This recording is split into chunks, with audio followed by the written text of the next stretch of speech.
Hello, what's up guys?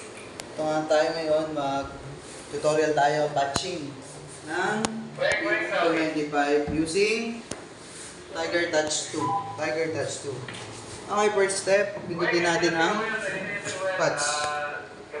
Okay. Pindutin natin ang patch. Next, patch view. Ito tayo sa personality list. Isa-search natin ang personality ng BIM 295.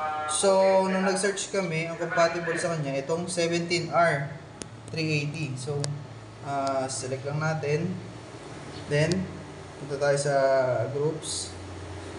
Pindot lang natin yan. Address. Sa address mo na, okay na yan. Address 1. 1 ang address kasi isa lang. MX line 6. Line 6 dun sa likod. Then, press na natin dito. Then, okay, nakapatch na siya. Okay na. Then, next, clear exit. Select ang pinatch natin. Then, locate natin. Pag umilaw, goods.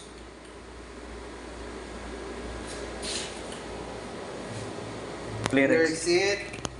Okay. Locate. Yan, umilaw, goods siya. So, clear exit tayo. Po-position naman natin siya. Bigyan muna natin siya ng ilaw, okay? Then, position. Position. Natin ito to. Okay? Shoot natin sa pader. Alright, then bibigyan natin siya ng gobo. Gobo 1. Yun, gobo niya. Color muna para maganda. 7 colors na. 7 colors, okay. Sa beam, 100%. Focus. Beam focus, 100%. Sa effect, using muna tayo. Okay, yun. Then gusto nyo pa ikutin, ito lang. Ito. Okay, spin CW. Yan, may ikot na siya.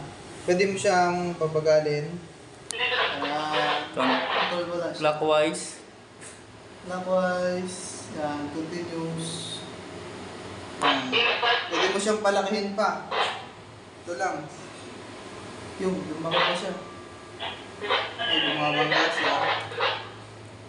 Pwede mo siyang palakihin. Yan. Ito, yan. Babagalin mo siya dito.